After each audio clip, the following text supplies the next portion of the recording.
ce recul démocratique qui ne doit pas perdurer en Afrique de l'Ouest, avec des soldats mal habiles qui tiennent le destin des millions de personnes entre leurs mains, dépourvus qu'ils sont de toute expérience de la gestion du pouvoir d'État, l'on ne peut prétendre que la démocratie se porte bien, surtout en Afrique de l'Ouest. Tant que des décideurs politiques en kaki, faisant fi de toute disposition constitutionnelle, faisant fi de toute règle du jeu politique international et fusil au poing, s'octroient des privilèges exclusifs de toute nature et pillent à l'insu des peuples l'économie des pays déjà fortement éprouvés par les crises d'origine exogène et qu'ils prétendent gouverner. Chaque jour qui passe voit ces nations à la merci de ces juntes militaires reculer un peu plus.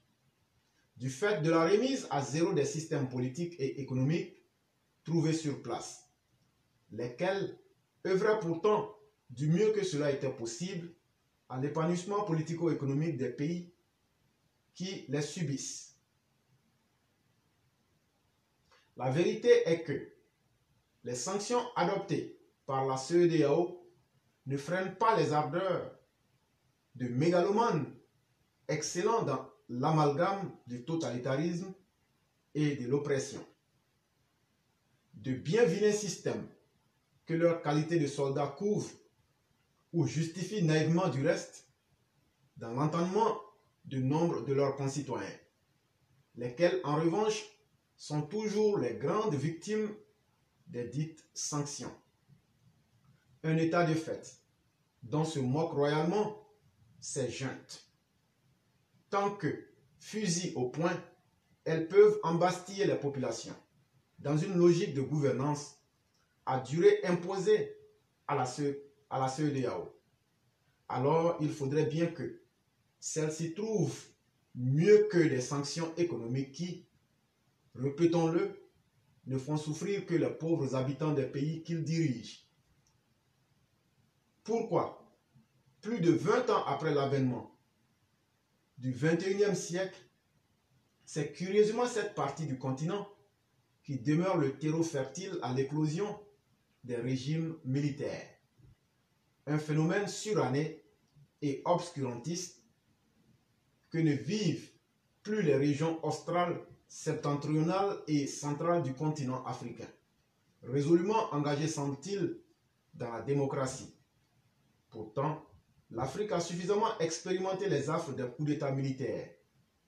Au cours des décennies 1970 et 1980 notamment, période pendant lesquelles ces irruptions de la soldatesque sur l'échiquier politique, souvent affublées d'explications à connotation révolutionnaire, ont longuement tiré vers le bas les différents pays qui les ont vécues, toutes choses expliquant les manifestations de joie ayant accueilli ici et là, dans les capitales africaines, en 1990, l'avènement de la démocratie multipartisane, singulièrement en Afrique de l'Ouest.